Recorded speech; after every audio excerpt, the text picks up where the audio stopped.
I think the world's response with the ultra left, women should rule everything, I am woman, hear me roar movement is a response to the church not equipping men and women as they should be. I think it's a frustrated response. It's the church backing off from this conversation and saying, I refuse to engage in this conversation with the world. And so the world thinks, well, God just hates women. And if you read the Bible, nope, he does not. He loves women. Women have a special place in his heart. You're saying that comfort is so accessible here in the United States, and that comfort leads to an apathetic spirit. Discipleship really is just making a choice to be a Christ follower and submitting your life every day to the call of God on your life. Our mission is to disciple young leaders just like you, helping you become everything God has called you to be. We're here to have authentic conversations about the real topics that our generation wrestles with, whether it's how to share the gospel, what it means to be a true disciple, or how to navigate faith in today's world. Our goal is to equip you with the tools, knowledge, and wisdom you need to lead in your generation. Join us every other week as we learn to be next-gen leaders together. Welcome to the 1630 Show. We are a discipleship ministry developing next-gen leaders just like you to grow and thrive in the calling God has placed on your life. We want you to understand your identity in the Lord, walk with you as you discover God's calling, and send you out on mission as the leader God calls you to be. Together, we can pray, vote, and engage to leave a lasting impact on our nation. Today, we are joined by one of my best friends, Madi Franquiz, to discuss identity, finding your calling, and leadership for Christian young women. Madi is a writer, speaker, and podcast host who aims to carve out spaces for conversations that matter. Her podcast, Unpolished Faith, is a weekly show that specializes in discussions with guests about the messy, unpolished parts of the Christian faith. From holding back due to the fear of imperfection to finally surrendering to God's plan, Madi's story exemplifies the transformative power of embracing our flaws and allowing God to work through them. Let's listen in on my conversation with Madi Franquiz. Madi, thank you for being on the show today. So excited to have you here. I'm really grateful to be here today. This is cool to see you in your element. It's weird having a studio to be in. Sometimes I'm like, who am I? You're fancy now. You're real fancy Someone now. let me in here, and I don't know who that was. But I don't know how I got here, but now I'm a professional. Yes. We went from 0 to 100 real fast. Yes, sure did. Well, tell my people a little bit more about you and about your ministry and work and all the things. Okay. There's so many things. I'm glad you had an intro so then you could hit the highlights that I gave you so I would remember them because the ADHD brain. Sure. But my name is Madi Franquiz. I am Abby Sexton's best friend. I don't know if she's told you differently on this podcast, but this one's true. I am a writer. I am a podcast host of Unpolished Faith. I have a nonprofit that I do with that. Lots of different things, ministry things, literacy things, many, many, many of my passions. I call myself a multi-passionate person. Trying to use all the gifts that the Lord gave me for his glory. And, he's working all things together for my good. But it's all about him. And I love that. Yeah, absolutely. Absolutely. Well, I wanted to have you on here to kind of talk about women in leadership, what that looks like from a biblical perspective, talk about finding your calling and identity and all the things. Yeah. It all goes together, right? Leadership and finding your calling and all of it. All of it. So I want to touch on first, finding your calling. What has that looked like for you? What does that mean, first of all? And then what does that look like for you in your life? Oh, that's such a large question. It is. I think it's everyone's question, and I think everyone writes a book about it at some point in time. It's like, this is how you do it. Yeah. And I feel like for people who are similar to me and they have many different kinds of gifts, I'm reminded of the talents, the scripture about the talents where there's 1, there's 3, there's 5. My mom has always said I'm a 5-talent person. And it always felt weird to be like, oh, I don't know. How do I navigate that? That's weird. But, now looking at it in my late 20s, I can agree with that. There's a lot of different things that I'm good at. And sometimes it's frustrating to be like, I could do 17 different things. And Lord, what exact one thing do you want me to do? And I don't know, maybe that's relatable to you. Maybe it's not. And for those who are listening and watching, I think sometimes we isolate ourselves. And we want to put ourselves in a box and say, well, I have to do this one thing because if not, none of it's going to work out. And I think about all the things that I know Paul did. That's just what's coming to my mind. He was a tent maker. Josephus says he was a gladiator. He also wrote majority of the New Testament. He was a scholar. There's so many different things that he did. And the Lord used all of those things and all those gifts and talents that Paul had for his glory. So simplistically put, what is your calling? I would say look at your gifts. Look at your natural talents and ask your question, how can I use this for the Lord? And that would be your calling. And then go do those things. Interesting. Now, I'm curious about this because I've kind of struggled with this myself. Sometimes, yes, he uses your gifts and your abilities. Absolutely. He gives us those things. But then sometimes he calls us to do things that we're like, I can't do that actually. You know what I mean? Like, I think of Moses. I've thought about that so much, especially coming into this job. I thought, oh my goodness, there's no way I can do public speaking and have a podcast and do that kind of thing. Yeah. And God called Moses way out of his comfort zone. It was like, you're actually going to lead my people. And he's going, well, I can't because I have a past and they know about that.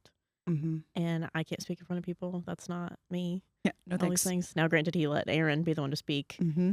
but he kept fighting him on it. And he really wanted Moses to speak. And so, anyways, but what do you think about that? Because I mean, sometimes Okay. he does use our gifts and abilities, Right, but then there are other times where it's like, no, actually, I need you to get out of your comfort zone, and we're going to do this other thing too. I think so often it's in spite of us. It reminds us of our humanity. And I think there's two ways that you can take it. Because when you were asking that question, I was also thinking about, well, what if he calls us to the mundane? Because I think everybody's like, oh, what if I'm called like Moses and I'm supposed to go before Pharaoh or Joseph and Pharaoh? Lots of pharaohs in the Old Testament. That makes sense, historically speaking. Sure. What if I'm going to be like Paul and go to Rome and all these other things? But also, what if you're a very, very gifted, capable person who's called to the mundane? Yeah. The little things in life. And so I really think it has to come back to what is going to give the Lord the most glory. How can I use what I'm given today in the place that I'm at? Because I'm not always going to be the same place. I think that's part of my testimony is like crazy twists and turns. And I had no idea where the Lord was leading. But it was over and over and over again, the verse that has been, I guess, the heartbeat of my life for the last 5-6 years has been, your gifts will make room for you and bring you before great men. And so it's been my experience. And as I've walked with the Lord, I've seen him do ridiculously cool, awesome things.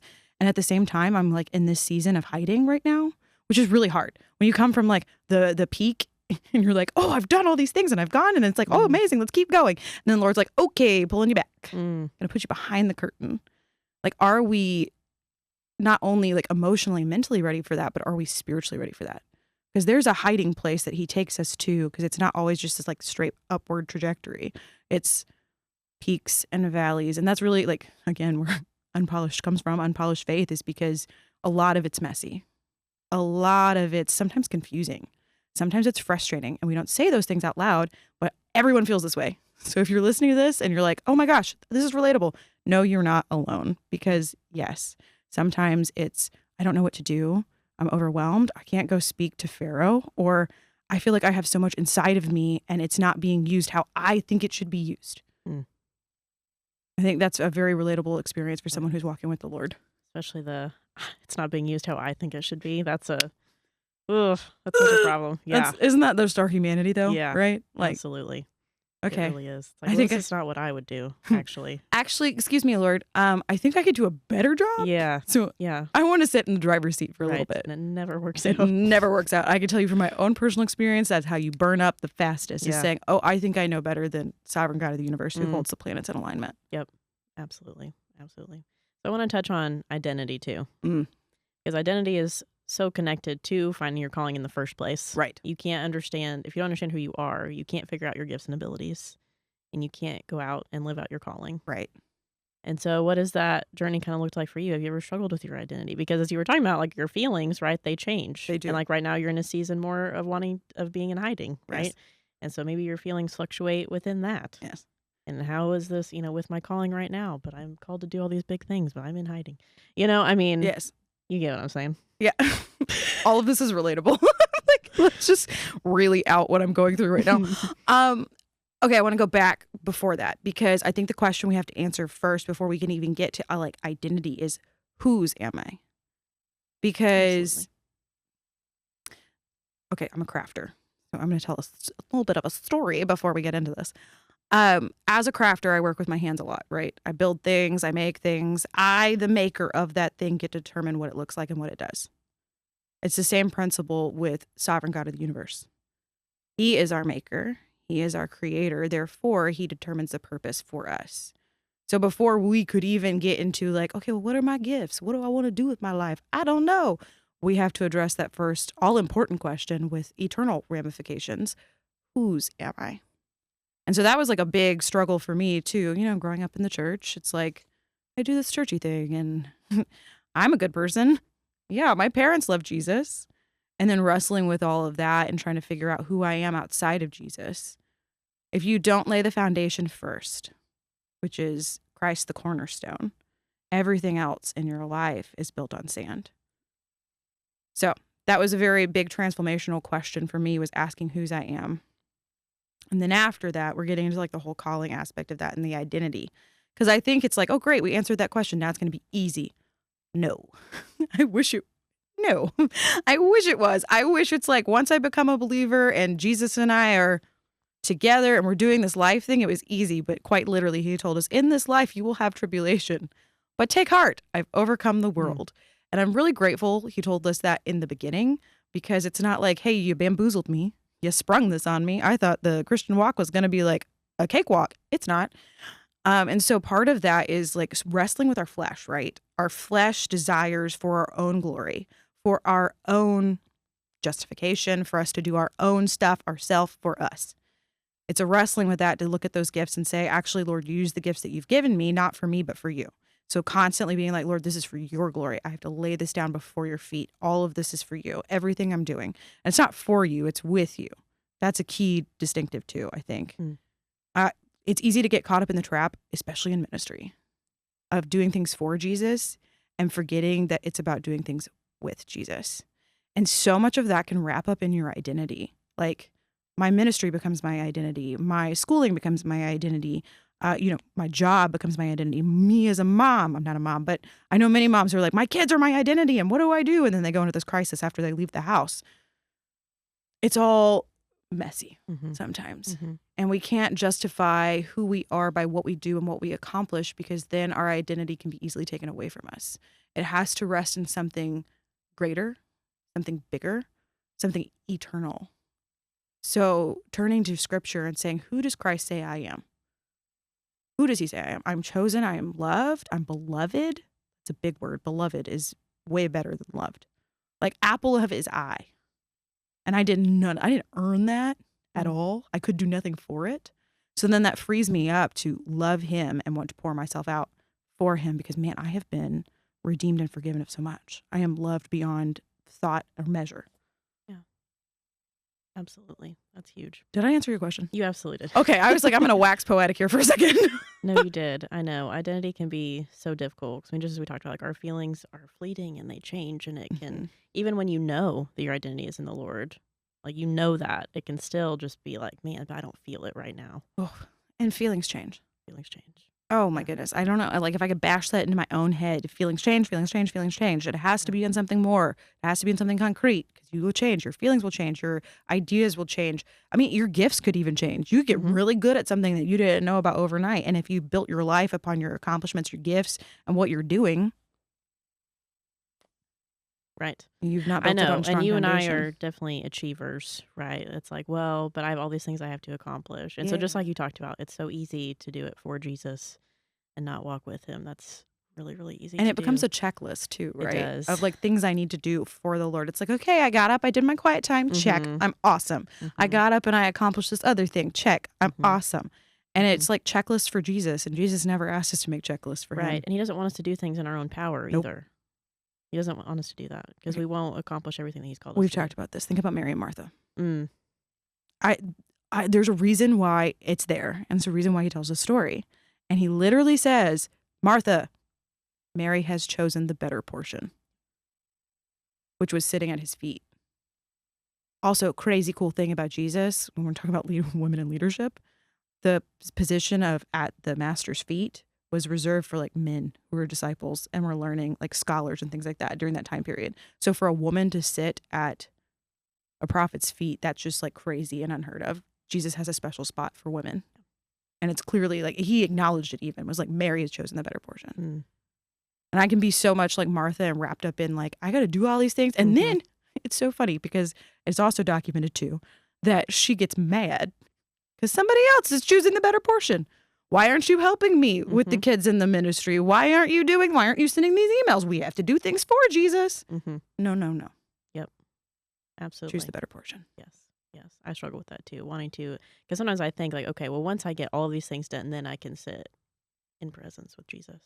Like, once things are in a perfect state, Everything will Then be I will well, do that. and then I'll be ready to be there Yeah. and just be present. And Yeah. that's so relatable, walking through what I'm going through right now and coming out of, I guess, the Christmas break and thinking, I think I've gone 14 years without resting and actually like experiencing rest for the first time. And then being so protective of that pocket of peace, being like, this is how Jesus wanted me to live. Yeah. What am I doing? How have I done this? Yeah. It's like there is a well that never runs dry. And in my own power, I can do it. I've learned that. I can do it in my own power on a lot of different things. But it never feels blessed. Yeah. And it never feels peaceful. Mm. And so it takes a dying to self and laying myself down to say, like, Lord, you do this. Mm-hmm. I'm just going to enjoy you in this moment. And whether we are brushing our teeth today and writing, or if we are going and we're serving and we're being your literal hands and feet, I just want to enjoy your presence. There's a peace to that passes all understanding. Good. I love that. So I want to hear a little bit more about your story Oh, no. as well. And I know... I thought I successfully avoided that. Nuts. No. So I know 2020 was a big year for most people, but it was for you in particular. Oh, yeah. And so I just want to hear more about that year, kind of the good and the bad that came with that. The bad overarching was I had an existential crisis. So fun. I had built my life. We have to go forward. Rough childhood growing up. I was viciously bullied in school, like to the extent that you see it in the movies. You think that it's like, oh, that's just in the movies. No, I was that kid where I sat down at the lunch table and everybody got up. And so it really shaped me. We experienced poverty at a young age too. It was situational. But all those things combined made me realize in a very earthly sense that if I was successful, if I was a winner, if my relationships looked good on the outside, people would love me. I could earn people's love and their respect by what I did and what I accomplished. So I did a lot. I wanted to be a doctor for a long time because that seemed like the most respected field. It wasn't because I was passionate about that. Even though ADHD brain allows me to love a lot of different things, it wasn't what I was made to do. I just wanted to be seen as somebody who's a winner and somebody who's successful. And so, I have a degree I don't use. Biology pre-med, y'all. If you knew what all the things that I do now, you'd be like, what were you thinking? Same. So we graduated and then the pandemic immediately happened. And I think in a weird way, it was a blessing for me personally because it made me stop. I had to completely stop. I had spent my whole life running 99 miles an hour, 100 miles an hour, going full speed all the time. I never slowed down to think about, man, is this what I'm made to do? Is this what the Lord wants me to do? Or am I doing this just to be somebody for somebody else? Am I doing this? Have I based all my decisions in life about the opinions of other people and what they think about me? If you ask yourself that question, it will really wreck you. Seriously sit down and ask yourself that question sometimes. Because I think whether we admit it or not, deep down, there is a part of us that does things because we want other people to see us as somebody. And trust me, as somebody who did that for 19 years, something like that? No, 18 years. No, because when we graduated, that was 22. 20-something years, 20 plus years. You can ruin your life that way. And you miss out on so many good things. So many good things. And so the pandemic was really good for me because I have a lady in my life who's been discipling me for 7+ years now. And I came to her with all this existential dread of I've done all these things and I have this degree and I think I want to apply to medical school. I got to finish my MCAT. I have no idea what I want to do. What am I supposed to do? What's my calling? And Chrissy looked me in my face. God bless her for these very strong words. She said, "You're pathetic to me right now." I was shocked. Shocked. She's like, "I don't really care what you do, but go do something and not this." Yep. And she's like, "Don't come back and see me until you have something to do." You're like, excuse me? Rude. How dare you? How dare you? But those words were transformational for me because I actually had to sit down and be like, what am I supposed to do? I really thought I was going to go to that little coffee chat and she's going to be like, "You're doing great, sweetie. Just keep going. Keep doing what you're doing." That is not what I got. So I got a job at Starbucks and I worked a very mundane existence and there were blessings in the mundane because I would get up, I would put my little apron on, I'd have to put my mask on because that was during the time that we're masking, worked on the front lines. Ooh, not as a nurse or anything, but I served people coffee. Not as a nurse. Worked Right. I was on the front lines during the pandemic. You were. I was serving Thank your goodness for doctor's you. coffee. I know, right? You're welcome, world. Yeah, but it was interesting because I also worked with people that I had not had the experience to work with before, who believed vastly different from me, who had different lives and different upbringings, and so that time was quite a blessing because it taught me that I have a heart for the vulnerable. Um, and to get to see that and what came out of that period, just to sit and be like, no, I don't like the way my life is going right now, and so I'm going to do something completely different. And I'm going to figure out what it is. And I'm not going to basically leave my closet, my prayer closet, my quiet place until the Lord tells me what he wants me to do. Mm. And so out of that came that time period was a year, nonprofit, books, because I had always had this desire to write books as a kid. And I loved reading. And that's a big part of my life. Literacy, advocacy, just all of the things. All of that came out of the pandemic. And it was like the Lord was like, I had all this for you. Mm. I always knew this is where we were going, but you could have gotten there earlier. Because if I could go back and do it now, Abby, I would have majored in English in college. I would have done like probably a little bit of a business because it would be nice to understand how to run a business with all the stuff that I do. I have no regrets because it made me who I am.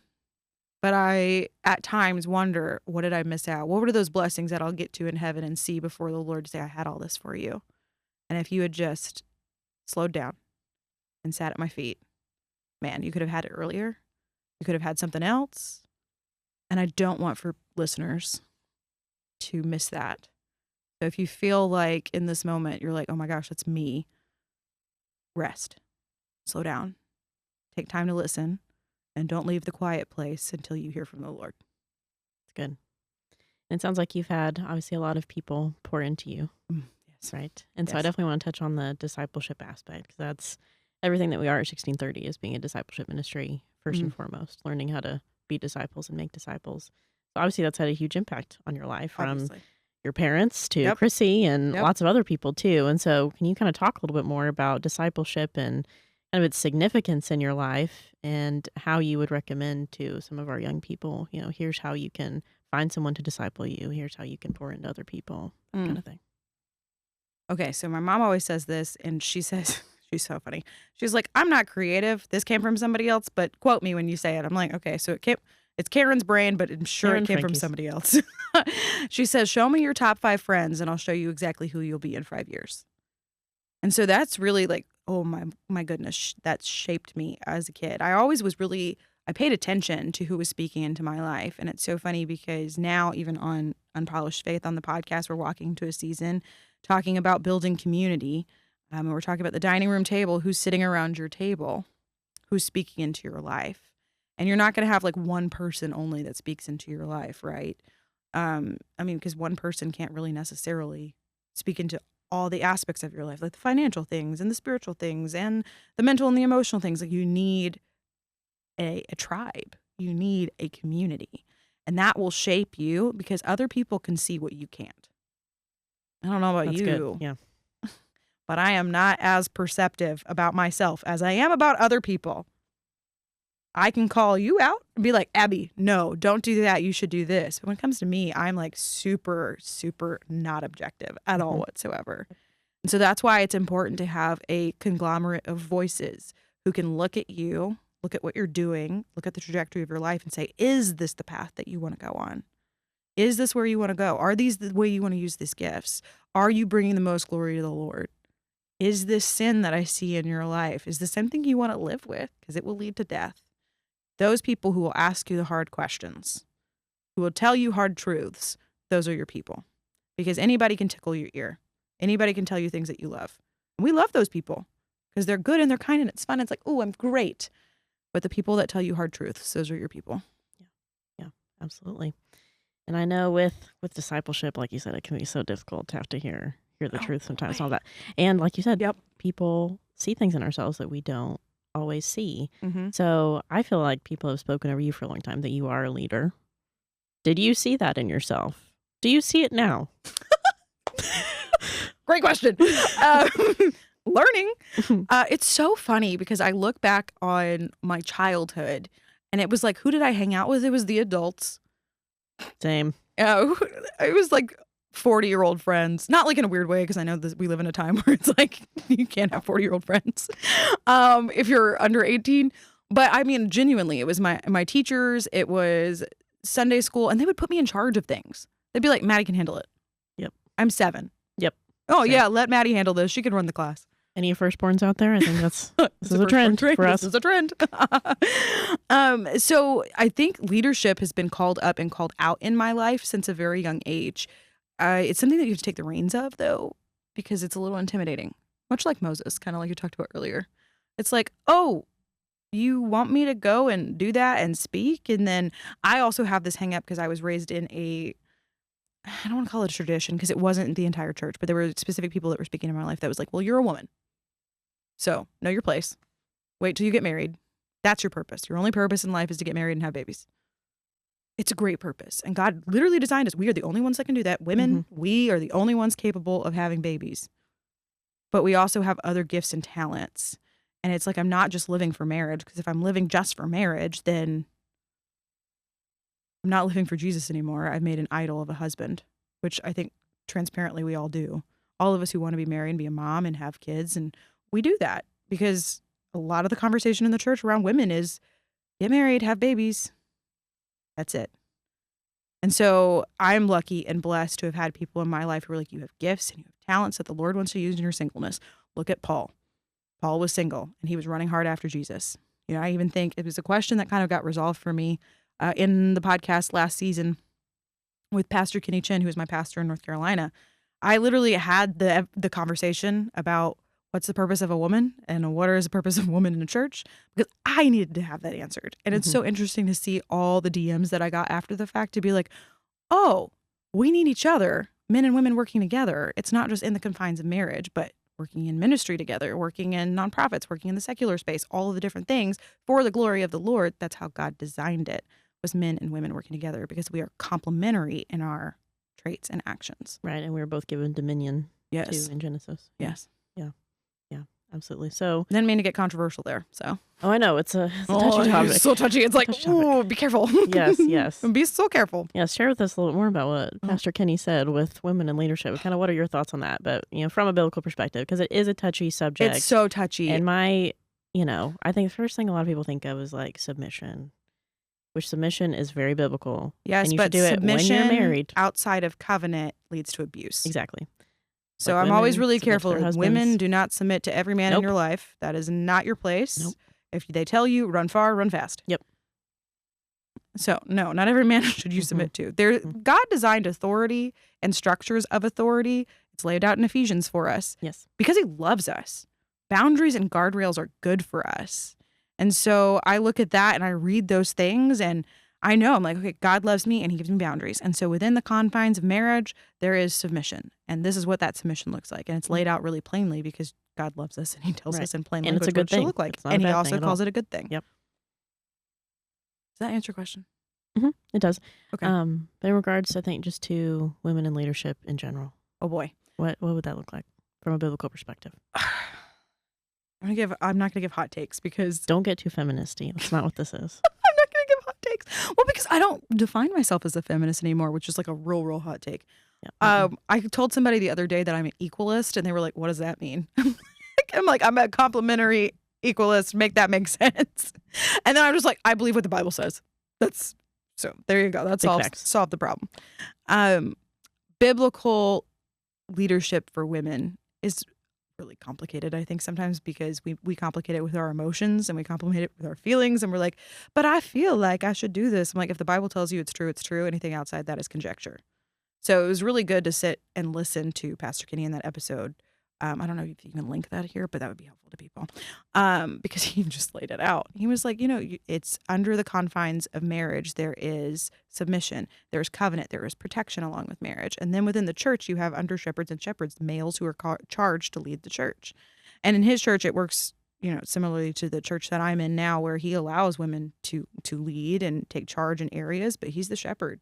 He said, it falls on me. I am the shepherd. I am charged. I am responsible to make sure that everything under my authority runs as Christ would have it run. And I feel like that is very biblical. Yeah. No, absolutely. And I think God doesn't give us gifts like the gift of leadership for it to go out the window. Mm-hmm. It's to be like, oh, well, that was a mistake. Therefore, I can't use this and exercise it at all. Yeah. It's learning how to exercise it within the parameters that God has given. Right. Well, I know Bunny has mentioned before too that like we need to allow the other 50% of God's image to go out and, be his image. And We're getting so controversial here. You're going to get DMs. Yeah. But it's true. But there is a right way to do doing it, and it is a delicate balance, and we get it wrong a lot. Mm-hmm.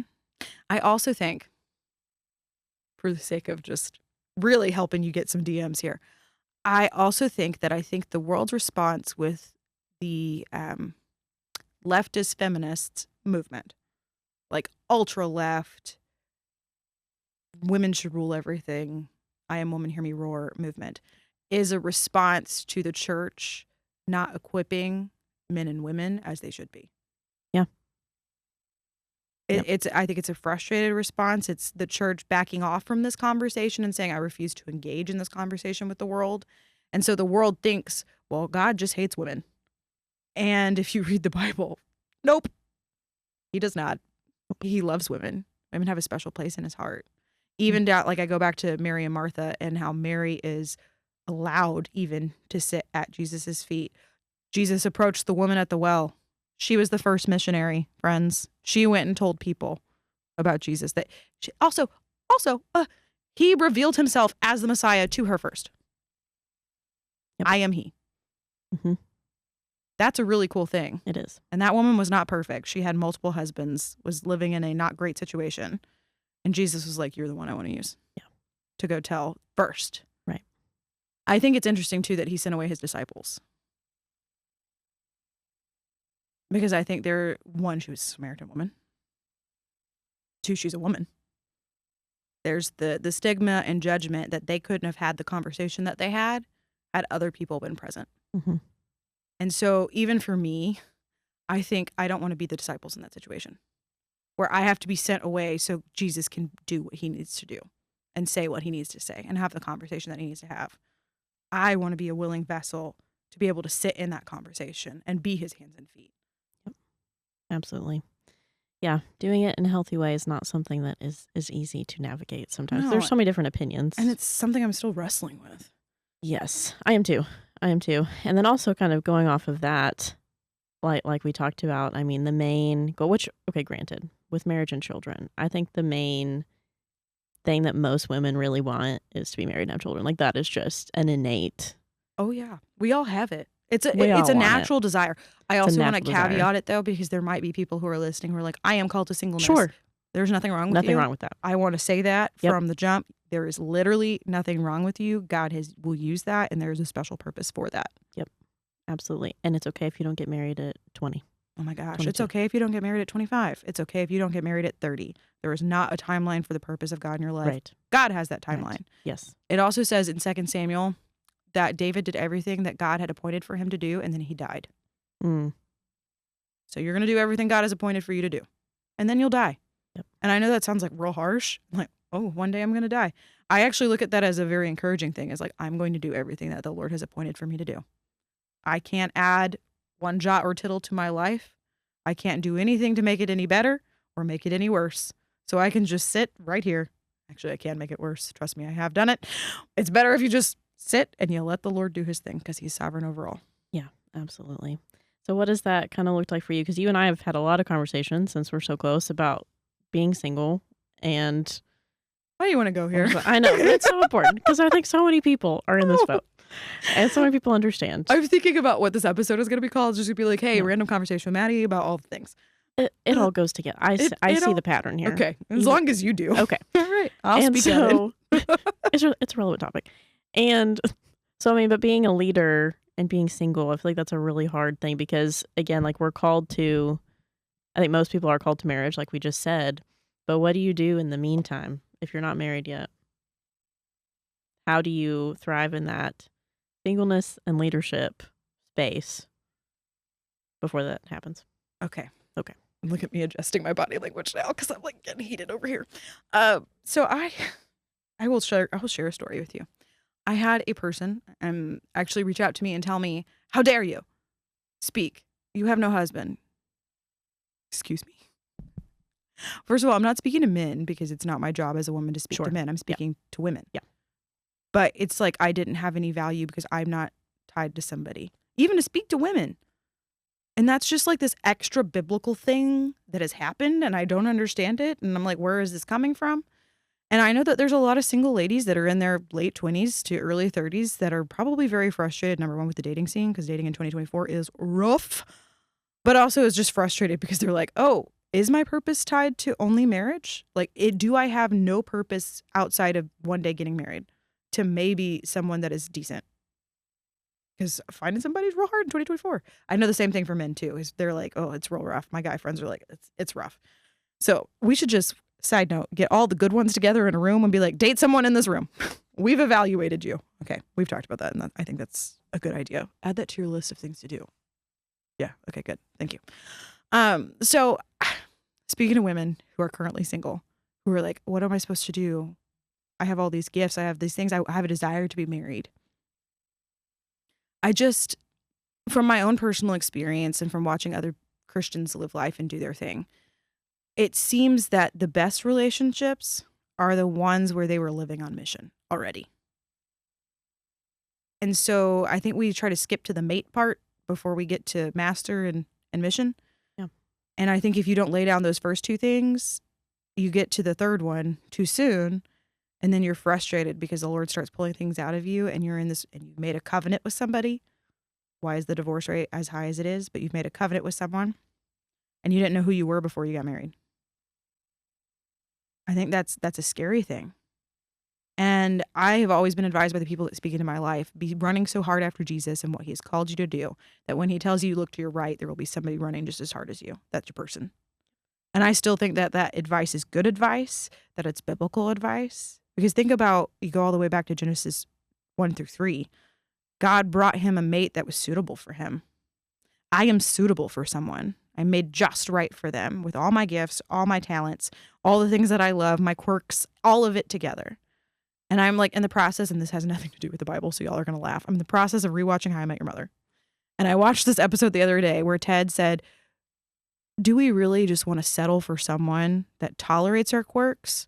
Or are we willing to wait for someone who actually loves them?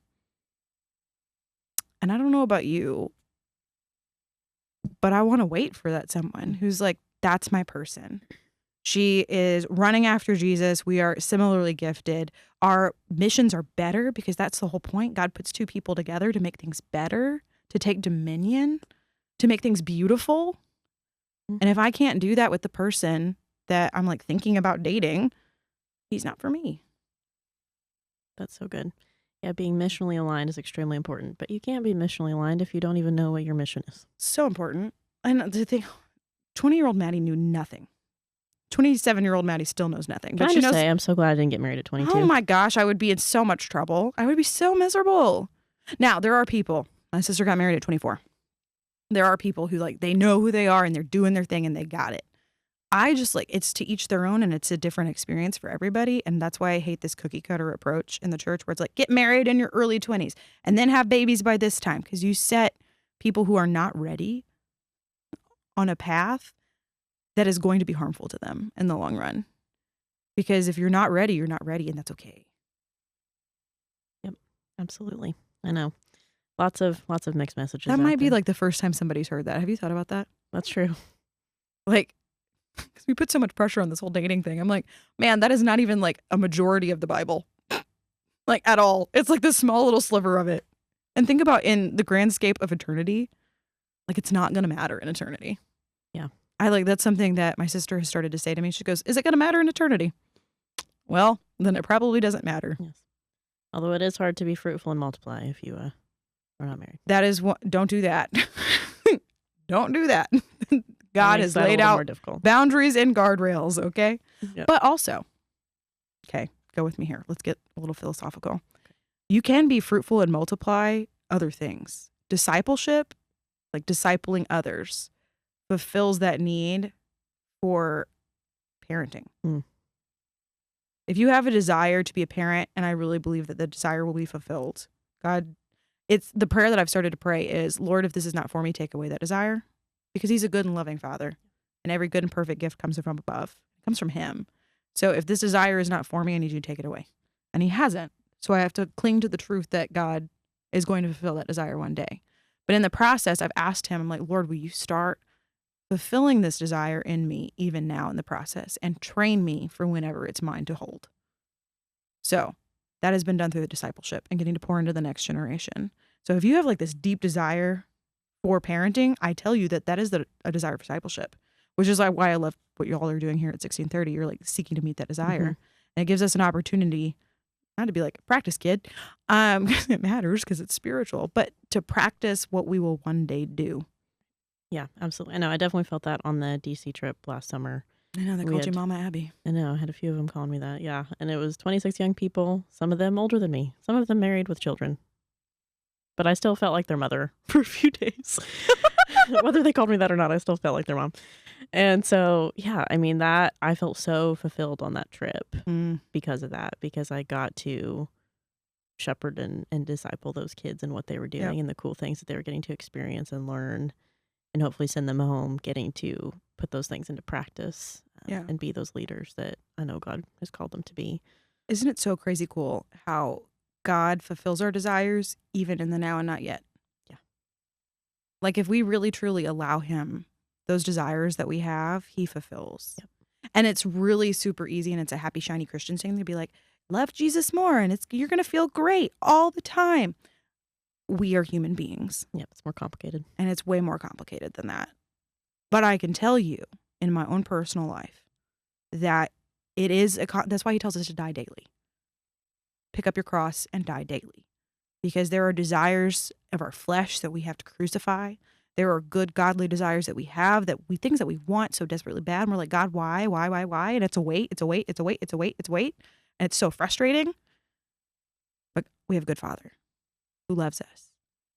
And if he hasn't given it to us yet, whether it's a job, whether it's a promotion, whether it's a mate, whether it's a child, it's because it's not good yet.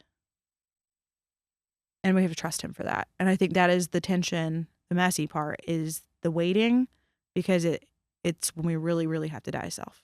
We have to really trust the Lord. We put our faith into action in the now and not yet, like Abraham. Absolutely. Well, what encouragement would you give to our leaders who are listening to this conversation, just in general? A general piece of advice. General. Just really general. Mm-hmm. Okay.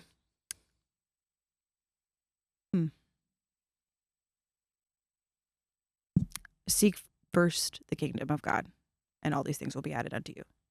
I think we've talked a lot about like identity and calling and leadership and parenting and wanting to be married and not being married yet, and just like all the relatable things of a late 20s person. It's really what like I talk about on a regular basis. But seek ye first the kingdom. And it sounds harder than it actually is. I think it's a lot simpler than we make it out to be. And it's really just sitting at the feet of Jesus and spending time with him.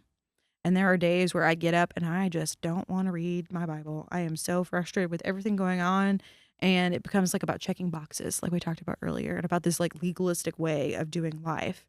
And there is a freedom found in Jesus that we have access to because of his death, burial, and resurrection.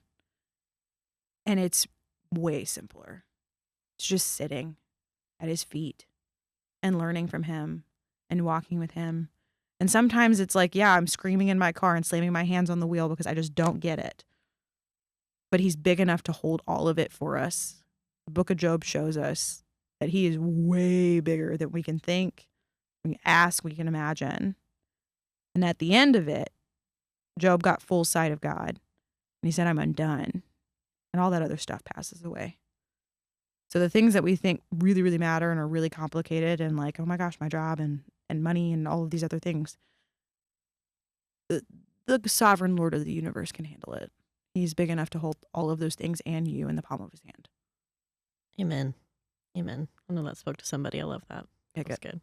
Like, I hope this is what you No, want. that was good. I'm just going to talk from my heart and pray that As the you Holy should. Spirit will do what he's going to do. So to close, I want to hear just kind of the different projects you have going on. Oh, How have boy. you put those leadership skills into action? Ooh. Sorry, I'm adjusting again. I feel like I adjust every single time you ask me a hard question. I have a lot going on. So actually, my big passion project is my podcast. I've been a yapper. I don't know if y'all can tell about the everything about me. It's just one of Perhaps. those gifts that the Lord gave me. I've been a yapper since I was a kid. I got in trouble in school for talking too much. Didn't have friends, but I still talked. So Someone was going to hear you. someone was gonna You're hear going me. to know what I think. You're gonna know what I think. Exactly. Just love you. You're hilarious. And so that's my big passion project. I've got my nonprofit, working at all that out. Character education, literacy. I'm writing, dude. This new 2025 Maddie, I finally sat down and said, okay, I've got 27 books drafted. I'm gonna get one done. Doesn't have to be good. It just has to be done. That's the rule for this year. And I'm finding a lot of joy in that too. I think so many times I put too much pressure on myself to be like, I'm going to do all this stuff and blah, blah, blah, blah. It doesn't have to be good. It just has to be done. Yep. For the perfectionists in the room, because your level of good is probably everybody else's perfect, because, hey, perfectionist, come on. Yep. Come on. Be easy on yourself. I have to learn to be easy on myself. And so part of that leadership there is like learning to be vulnerable with people. I can't tell you how many times I started and stopped the first episode I recorded because I was like, I'm stumbling over my words. I've said too many times. I don't like the way my hair looks. Doesn't have to be good. Just has to be done. Yep. Absolutely. It's become Love my it. motto. Amazing.